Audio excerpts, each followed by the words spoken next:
மதுரை மக்கள் அனைவரும் ஸோ எல்லா அதாவது நான் பேசுனதுக்கு அப்புறம் போட்டோஸ்லாம் போடுறேன், மீனோட போட்டோஸ் எல்லாம் பாருங்க. பார்த்துட்டு எந்த மீன் எவ்வளவு டிஃப்ரெண்டா எந்த மாதிரிலாம் இருக்கு, எந்த மாதிரி ஃப்ரெஷ்ஷா இருக்கு, ஸோ எல்லாமே பாருங்க. கண்டினியூவா வீடியோ ஃபுல் வீடியோ பாருங்க. ஹாய் மதுரை மக்களே, மதுரை மக்கள் மாடுதாவணி. ஸோ இன்னைக்கு என்னன்னு பாத்தீங்கன்னா ஒரு சில மீன் வந்துச்சு, சூப்பராகவும் தெளிவாகவும் இருந்துச்சு. மக்கள் நிறைய பேர் எல்லா மீனுமே சாப்பிடுறீங்க, ஆனா ஒரு சில மீன் பெஸ்டான மீனுவாங்க. ஸோ இது பேர் பாத்தீங்கன்னா ரெட் சினாப்பர். ஸோ இந்த மீன் சாப்பிட அவ்வளோ அருமையா இருக்கும். இது பாத்தீங்கன்னா பார் நண்டு. இந்த நண்டு சாப்பிட்டீங்கன்னா சளி ஆஸ்பத்திரிக்கே போக தேவையில்ல, நல்லா இருக்கும். சாப்பிட்டு பாருங்க.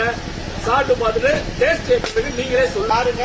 லைக் பண்ணுங்க, ஷேர் பண்ணுங்க, பண்ணுங்க, கமெண்ட் பண்ணுங்க. பண்ணுங்க.